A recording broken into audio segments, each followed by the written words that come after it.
알면 약, 모르면 독, 알약모독 함께 하십니다. 오늘도 쇼니 박사님 모시고 말씀 나눠보겠습니다. 지난 시간에 이 100만부 베스트셀러 곤도 마코토 닥터의 의사에게 살해당하지 않는 47가지 방법 5부를 이야기 나눴는데 오늘은 마지막입니다. 6부 함께 얘기 나눠보겠습니다. 6부의 제목은요. Well dying, well-being이 아니라 well-dying입니다. 죽음을 어떻게 맞이할 것인가. 중요한 얘기죠. 4가지 항목이 있습니다. 건강하게 오래 살 수 있는 4가지 습관. 두 번째가 치매를 예방하려면 이것을 해라. 세 번째가 초장수 사회, 새로운 인간이 되어라. 마지막으로 이 곤도 마코토의 사전 의료 의향서 이렇게 4항목으로 되어 있는데요. 아니 이 책이 나온 지가 정말 꽤 됐는데 이분이 뭐 초장수 사회 그리고 죽는 것도 어떻게 죽을 것인가 생각하는 거 이런 부분은 정말 그 당시로서는 혁신이 아닌가라는 생각이 듭니다. 그런데 제가 85년도인가요? 네. 85년도에 일본에 처음 가서 한 3개월 정도 있었거든요. 네. 근데 그 당시에 그때부터 이제 뭐 일본의 어떤 문화라든지 뭐 그런 책이라든지 이런 거에 관심을 좀 가지고 봤었는데 네. 그때 말이죠. 그러니까 제가 그때가 한 28, 뭐 9 이럴 텐데 40세에 인생을 새롭게 산다고 하는 이야기가 그때 나왔어요. 85년도에. 네. 그러니까 우리 사회보다는 일본이 굉장히 빨리 가는 사회예요. 그래서 그런 면에서 우리하고는 좀 다른 아이디어도 훨씬 더 빨리 만들어졌다 그렇게 생각이 되죠. 그렇군요. 자, 그래서 그 이야기를 나누기 전에 재미있는 설문조사 결과 하나만 말씀드리겠습니다. 일본에서 2011년에 행해진 설문조사인데요. 이상적인 죽음의 형태에 대한 설문조사입니다. 많은 분들에게 설문조사를 했더니 70%가요. 어느 날 갑자기 심장병 같은 병으로 죽고 싶다라고 대답을 했대요. 제일 많았어요. 왜 그러냐라는 질문에 답이 가족에게 폐를 끼치고 싶지 않아서라는 답, 그리고 고통스럽게 죽고 싶지 않아서, 그리고 이 병석에서 죽기만을 기다리는 건 의미가 없기 때문에 라는 이유를 다 달면서 어느 날 갑자기 심장병 같은 병으로 갑자기 죽고 싶다. 그렇게 대답을 했답니다. 그거는 꼭 일본 사람뿐 아니고 이 세상에 어떤 사람도 그럴 것 같아요. 고통 없이 네. 나도 모르는 순간에 가족들 고생 안 시키고 네. 뭐 이런 전제가 있을 거예요. 그리고 가능하면 자다가 죽는 거 그렇죠. 어디 밖에 나가서 객사하지 않고 뭐 그런 걸 바랄 텐데 이제 우리가 중요하게 생각해야 될 개념이 하나 있는 것 같아요. 수명이라는 거에 대해서. 네. 근데 우리가 수명이라는 게 평균 수명 이런 게 있죠. 네. 그다음에 기대 수명 이런 것도 있고. 네.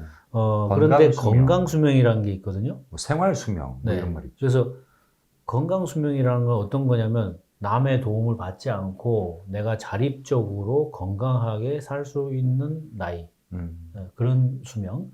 그걸 따지고 그다음에 우리가 기대 수명이라는 것은 우리가 평균적으로 지금 뭐 남자는 몇 살까지 살 수 있고 여자는 몇 살까지 살 수 있다 이런 이야기인데 지금 뭐 한국이나 일본이나 이제 고령사회, 초고령사회로 자꾸 가고 있고 이제 선진국일수록 그렇잖아요. 근데 예를 들어서 남자보다는 여자분들이 조금 몇 년 더 살고 뭐 좀 덜 발달된 나라보다는 더 발달된 나라가 더 오래 사는데 지금 우리가 예를 들어서 기대 수명이 85세라고 치자고요. 네. 그런데 그렇게 되면 지금 건강 수명은 현재 한 75세 정도라고 그래요. 평균적으로 75살까지는 남의 도움 없이 건강하게 생활을 할 수 있는데 그 이후부터는 어떤 형태로든지 남의 도움을 받아야 된다는 거죠. 그러면 평균적으로 사람들이 죽을 때까지 10년 이상을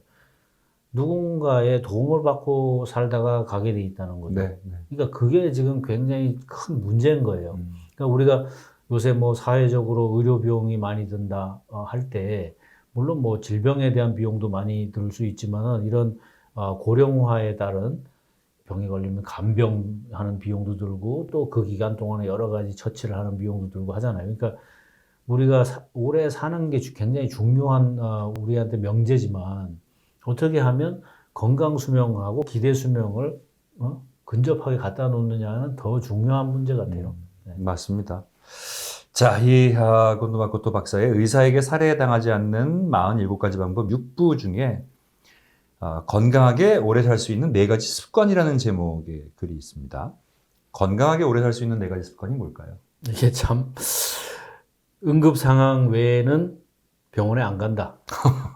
이분은 의사시면서 계속 병원에 가지 말라 그러시네요. 그러니까 이걸 이제 우리가 앞에서도 여러 차례 얘기를 했는데 네. 이분의 주장은 그거죠. 이분도 참 이 말 하기가 어려울 것 같아요. 네. 왜냐하면 어떤 부분은 맞고 어떤 부분은 또 안 맞기 때문에. 그래서 여기서 응급 상황 이외에는 병원을 가지 말라 이 말은 병원을 가라는 거야, 가지 말라는 거야. 일반인이 듣기에 참 어렵단 말이에요. 이거 얘기를 더 읽어보면 어떤 거냐면 병원에 갔어요.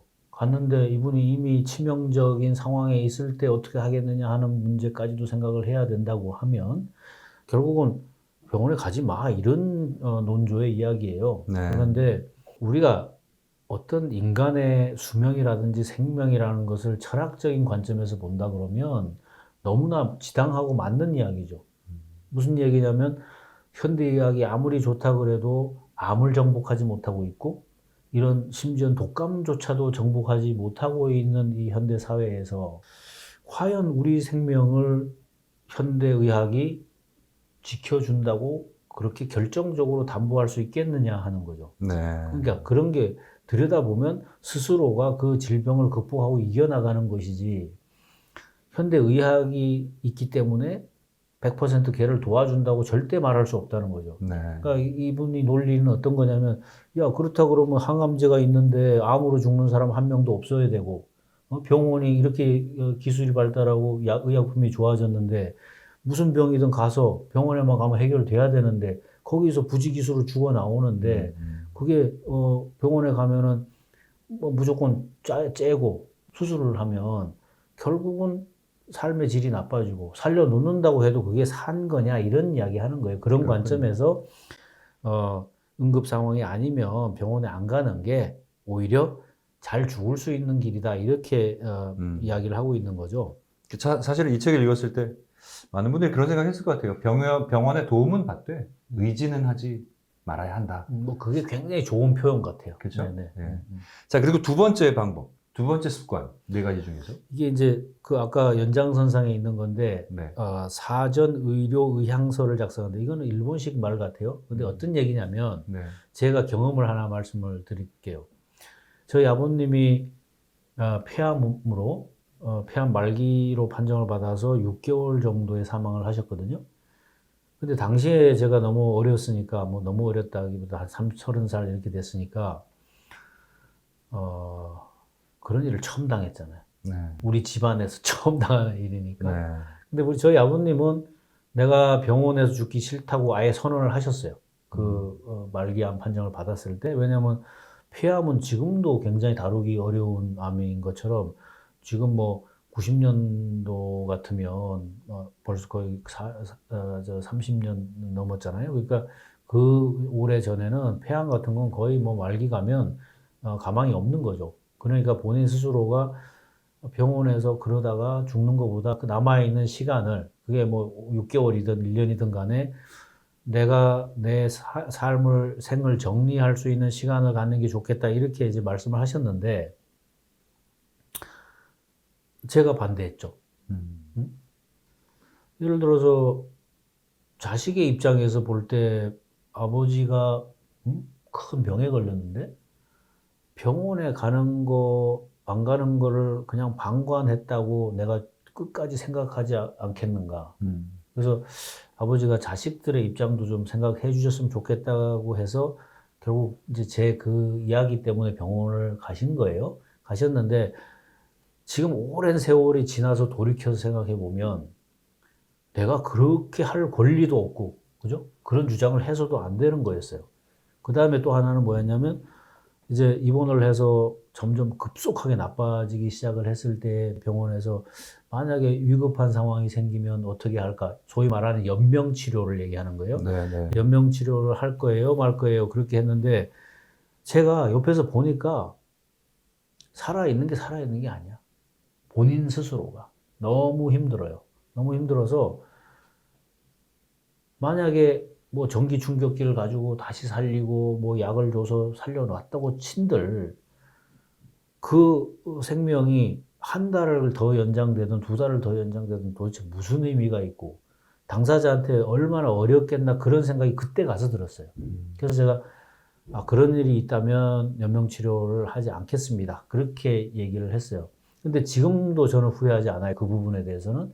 그래서 여기서 이제 얘기하는 거는 그런 일은 내가 당했을 때 내가 의식이 없을 수도 있고, 내가 의식은 있는데 말을 못 할 수도 있고, 내 의사 표현을 할 수가 없을 수가 있으니까, 이제 어느 정도 나이가 들면 그런 일이 생겼을 때를 대비해서 그런 부분에 대해서 명확하게 자기가 정하고, 그걸 가족들한테 알리고, 또 자기가 뭐 그걸 소지한다든지, 이런 거를 하라는 거죠. 사실은 이 연명치료에 아까도 그러셨잖아요. 처음 당한 일이라서 그러셨다고. 저도 이제 저희 집안에 처음에 이제 이런 당한 게 어머니 치매로 이제 좀 응급실에 들어가셨을 때인데 그 연명치료를 사인을 하라 그러잖아요. 그 기기를 쓰겠냐 안 쓰겠냐. 근데 그 당시에는 정말 안 쓰겠다 그러는 게 왠지 죄책감이 그쵸. 느낄 것 같아서 저희는 연명치료 기기를 쓰겠다고 사인을 했어요. 그것도 자식들은 반대했는데 아버지가 쓰자 그러는데 그걸 반대하기가 불효를 하는 것 같아서 그렇죠. 네. 정말 후회합니다. 7년을 연명치료를 하셨어요. 근데 가족도 가족이좀 말씀하신 대로 환자도 너무 힘드니까 이 방송 보시는 분들 중에서 아직 이런 일 안 겪으신 젊으신 자녀분들 연명치료 기기 사용하는 건 절대 안 하시면 좋겠다는 개인적인 이제 생각. 그 자식들이 그 결정하기가 쉽지 않아요. 그러니까요. 저 같은 경우는 이제 처음 들어갈 때 그걸 안 했기 때문에 네. 즉 그 악화가 되니까 그걸 이제 병원에서 어떻게 하겠냐고 물었으니 내가 어려운 상황을 보니까 이걸 하면 안 되겠다고 생각을 한 거지. 네. 지금 우리 정 대표님처럼 그냥 가자마자 사인하라 그러면 다 하겠죠. 그러니까요. 자식이 어떻게 안 하겠어요. 그쵸. 부모가 생명을 연장하는 거를 동의 못 하겠다고 한다 그러면 세상에 그렇게 나쁜 자식이 어디 있겠어요. 그러니까 그러니까요. 사실은 이거는 우리가 만약에 부모가 먼저 그 결심을 하고 자식들하고 그걸 공유해서 자식들이 나중에라도 이건 정말 내 아버지가 내 어머니가 정말 원했던 일이니까 이건 내가 부끄러운 일이 아니고 더 도와드리는 거다. 이렇게 생각할 수 있도록 해줘야지 되는 거지 자식들이 할 수 있는 일은 아닐 것 같아요. 그렇죠. 네. 자, 연명치료에 관한 얘기였고요. 그 다음에 건강하게 오래 살 수 있는 4가지 습관 중에서 세 번째는 뭡니까? 넘어지지 않는 거. 아니, 마음대로 되나요? 근데 이건 이제 연세 있는 분들 이야기인데 네. 뭐냐면 넘어지면은 지금 한 번 넘어져서 뼈가 부러지잖아요. 그래서 이제 병원에 입원을 하게 되면 수개월 걸린단 말이에요. 나오는데 그런데 2번 넘게 넘어지잖아요. 네. 그래서 다시 병원에 나올 때는 못 나올 확률이 굉장히 높아진다는 거예요. 그래서 사실은 노령에 있는 분들은 넘어져 가지고 골절상 입는 것이 사망에 이르는 가장 큰 이유 중에 하나란 말이에요. 뭐 여러 가지 이유가 있다고 하지만 근데 사실 그렇게 해서 돌아가셨을 때에 원인을 넘어져서 돌아가셨다고 안 한다고. 우리가 지난 시간에도 얘기했지만 누워 있다 보면은 그 뼈가 망가지고 또 그럼에 따라서 모든 장기가 나빠진단 말이에요. 그래서 합병증으로 결국 죽는 거예요. 네. 암 환자도요 죽을 때 저희 아버님도 사인이 뭔지 아세요? 폐렴이에요. 네. 폐렴이라고. 그 암이 아니야. 폐암이 아니야. 폐렴이라고. 그러니까 우리가 이제 생각해야 될 것이 그런 면이죠. 기초가 튼튼해야 된다고 얘기를 하잖아요. 그래서 실제로 제가 그 뼈에 대해서 뭐 늘 강조하고 우리가 뼈를 어떻게 하면 튼튼히 할까, 또 뼈가 망가졌으면 어떻게 리커버리를 잘 할까에 대해서 늘 뭐 주장하는 사람인데 결국은 노령이 들수록 뼈 건강에 대해서 너무 중요하게 생각해야 되고 그러기 위해서는 운동을 해야 되고, 지난 시간에도 우리가 걸어야 된다. 네. 그죠? 네. 걷지 않으면, 지난 시간에 제가 빼먹은 얘기가 뭐냐면, 걷게 되면요, 우리 이 뇌에서 그 간뇌라는 게 있거든요. 그 간뇌라는 게 우리 뇌 밑에 이렇게 동그랗게 있는 거라고. 근데 걔가 척수다발이 거기 다 달려 있어요. 거기서 모든 정보를 주고받고 하잖아요. 근데 발바닥에서 이걸 안 받쳐주면 네. 그 기능 자체가 자꾸 약화가 돼가지고 어느 날에 간뇌가 움직이지 않게 된다는 거예요. 네. 그래서 전체적인 신체적으로 간뇌가 하는 일은 우리가 의식하지 않는 부분에 관장하는 일을 하니까 그것이 나빠지면 당연히 여러 가지 장기가 불균형하게 움직여야 되고 그래서 건강이 나빠진다 이런 얘기거든요. 그래서 우리가 잘 걷고 운동하고 뼈를 튼튼히 하고 하는 것은 그렇잖아요. 사람이 평균대를 지나가는 체조 선수가 있잖아요.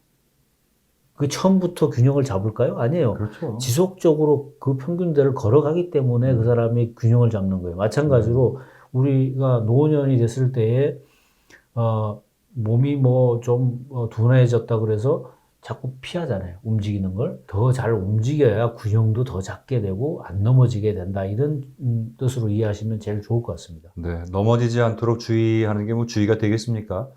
고령이 되기 전에 운동을 열심히 해놓는 방법이 그렇죠. 가장 좋겠습니다. 자, 마지막 건강하게 오래 살 수 있는 4가지 습관 중에서 4번째. 치매가 걸리지 마라 이건데 네. 이거는 이제 요즘 고령 사회니까 오래 살잖아요. 근데 아까도 우리가 그런 얘기했죠. 뭐 건강 수명 그 하고 기대 수명의 차이가 있는데 지금 치매가 걸렸다 해도 약 15년을 산다는 거예요, 요즘은. 네. 응? 네. 여러 가지 의료적인 보조 방법이 있고 하니까. 네. 그러면 그 시간 동안에 본인은 어느 시점이 되면 모르잖아요. 본인 인식을 못 하잖아요. 네. 그러니까 그때부터는 본인뿐만 아니고 주위에 있는 모든 사람, 맞아요. 또 가족뿐만이 아니고 그 연결되어 있는 사회 전체가 타격을 받게 되니까 치매 안 걸리도록 노력을 해야 본인은 물론이고 가족이 행복해집니다. 이런 이제 이야기죠. 그래서 이거는 똑같은 이야기죠. 응? 좀 한 살이라도 젊을 때 더 열심히 운동하고 잘 먹고 우리가 뇌가 안 나빠지기 위해서 해야 될 일들이 있단 말이에요. 머리 저희 쓰는 뭐 거. 영상에서도 저희가 만들어서 영상에 올려놨으니까 그것도 한번 뒤돌아가서 보시기 바랍니다. 그래서 그렇게 해서 연세가 드실수록 기초 체력을 가지는 게 굉장히 중요하다. 이렇게 이해하시면 제일 좋을 것 같아요. 그렇군요. 자, 웰다잉, 죽음을 어떻게 맞이할 것인가에 대한 항목 중에서 첫 번째, 건강하게 오래 살 수 있는 4가지 습관을 말씀드렸고요. 다음이 이제 지금 치매 얘기 잠깐 나왔지만 치매를 예방하려면 이것을 해라 라는 항목이 따로 준비되어 있습니다. 그러니까 이거는 우리가 그 앞에 5분가? 거기서도 잠깐 얘기했는데 뭐 길게 할 얘기는 아닌 것 같아요. 어떤 네. 거냐면 우리가 그때 터치, 네. 스킨십. 스킨십에 대해서 중요성에 대해서 얘기하고 뭐 웃음에 대해서도 얘기하고 우리가 감정 표현. 손하고 뭐 이런 거에 대해서 얘기했잖아요. 그러니까 감수성을 느릴수록 치매에 안 걸린다. 그런 이야기예요. 그러니까 감수성이라 함은 뭐냐면 우리가 희로애락이라는 게 있잖아요. 네. 또 오감이라는 게 있죠. 네. 그러니까 내가 느낀 것을 잘 표현하고 남하고 공유하고 네. 나누고 그리고 그냥 나 혼자 사는 게 아니고 내 옆에 있는 사람, 내 가까운 친구, 나의 가족들하고 내 마음을 나누고 그걸 그냥 입으로만 하지 말고 손으로 하고 몸으로 하고 그런 걸 통해서 우리가 치매를 예방할 수 있다 이런 이야기를 하고 있죠. 그리고 그냥 하여튼 감정 나는 대로 울고 싶을 때 울고 웃고 싶을 때 웃고 뭐 이제 그런 얘기인 것 같습니다. 자, 3번째 항목이 초장수 사회의 새로운 인간이 되어라 라는 항목입니다.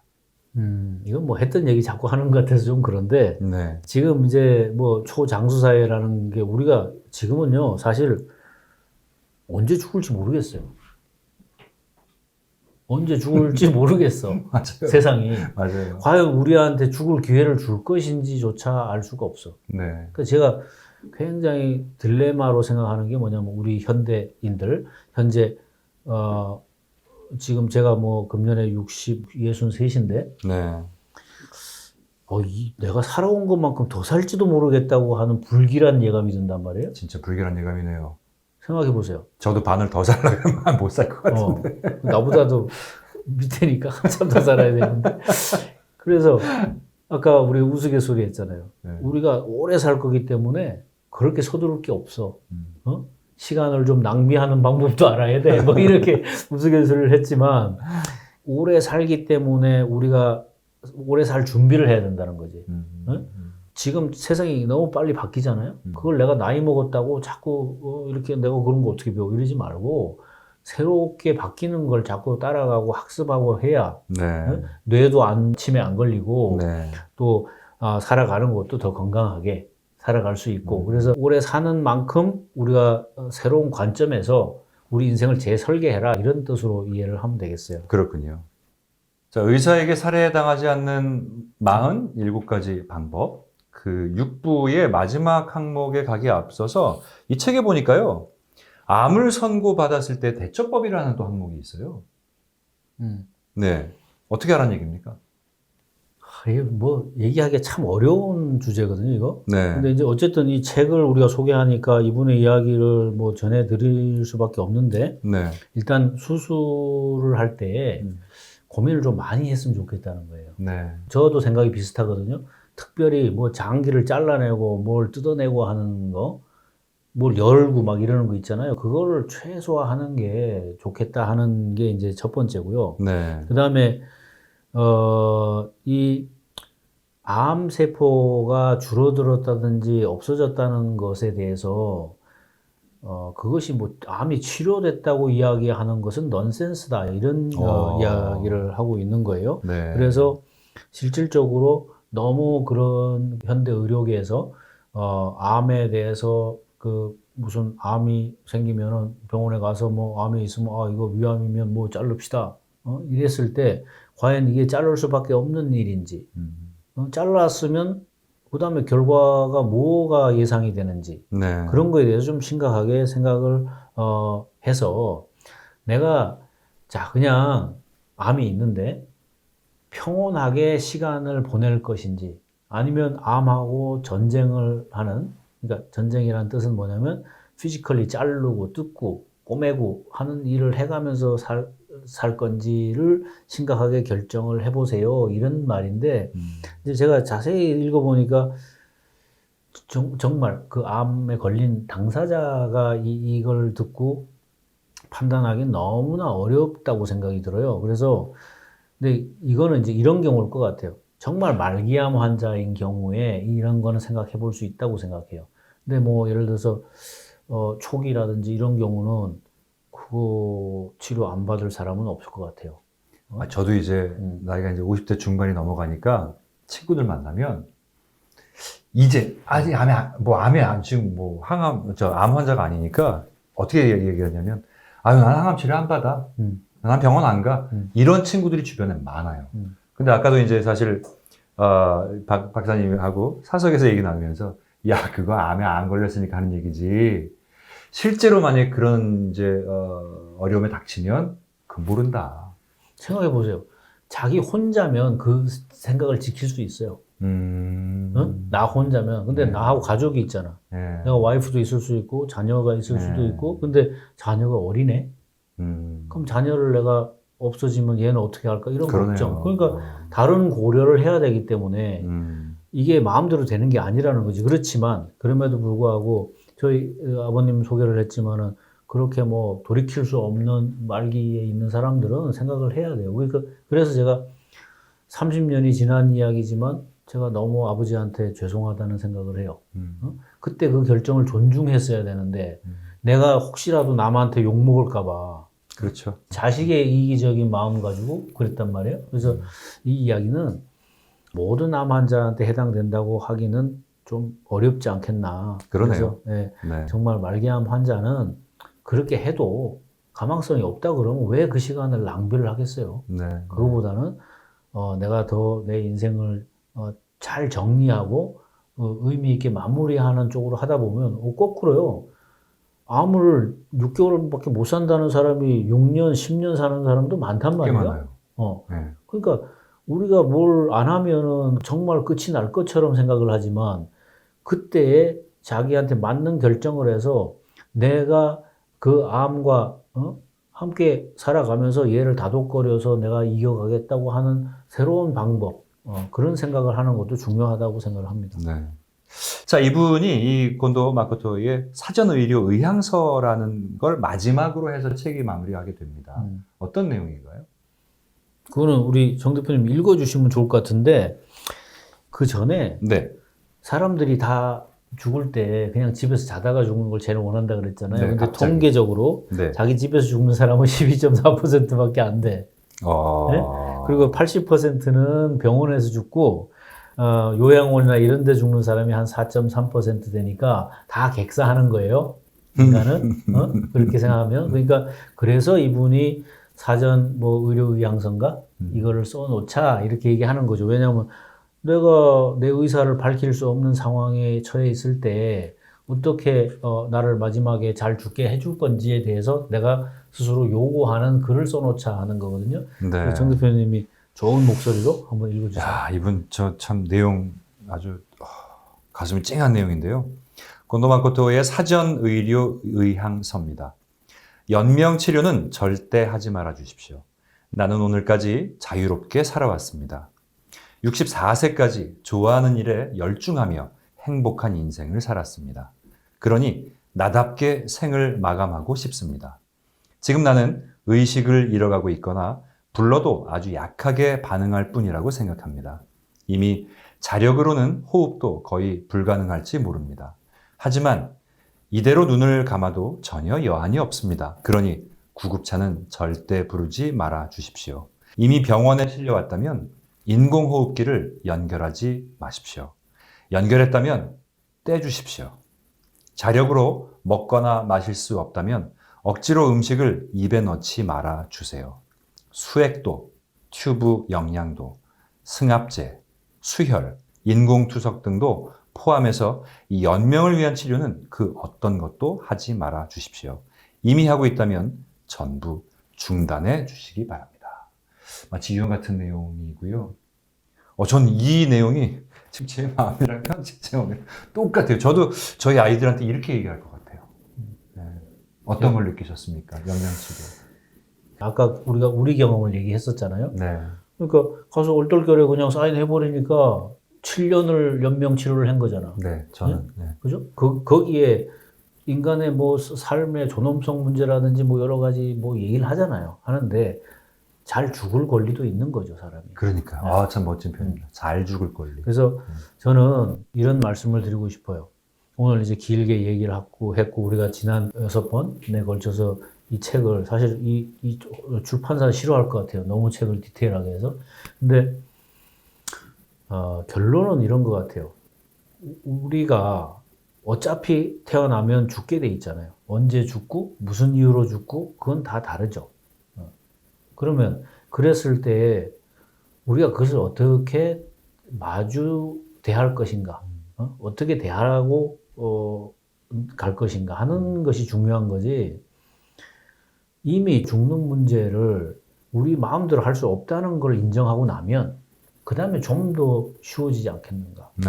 하지만 우리가 살아있는 동안은 우리가 최선을 다해서 우리의 의지대로 살겠다고 하는 각오하고 다짐을 하고 실천하는 거, 그게 중요하니까 오늘 내가 암이 걸려서 어려움에 계시든지 어떤 질병으로 어려움이 있든지 간에 여러분들이 포기하실 이유가 없어요. 내가 그날이 오면 그냥 받아들이는 것이고 그날까지는 내가 할 수 있는 최선을 다한다. 그런 마음을 가지셨으면 좋겠다고 생각하고 네. 저희는 여러분들을 열심히 응원하도록 하겠습니다. 네. 저희가 사실 영상 만드는 것도 그런 거잖아요. 예. 살아 계시는 동안에 좀 더 즐겁고 행복하게 살 수 있도록 하는데 요만큼이라도 좀 도움이 되고자 영상을 만들고 있는데, 자, 오늘은 이 100만 부 베스트셀러 곤도 마코토 박사의 의사에게 살해당하지 않는 47가지 방법의 마지막 제6부를 우리 쇼니 박사님과 함께 말씀 나눠봤습니다. 수고 많으셨습니다. 고맙습니다.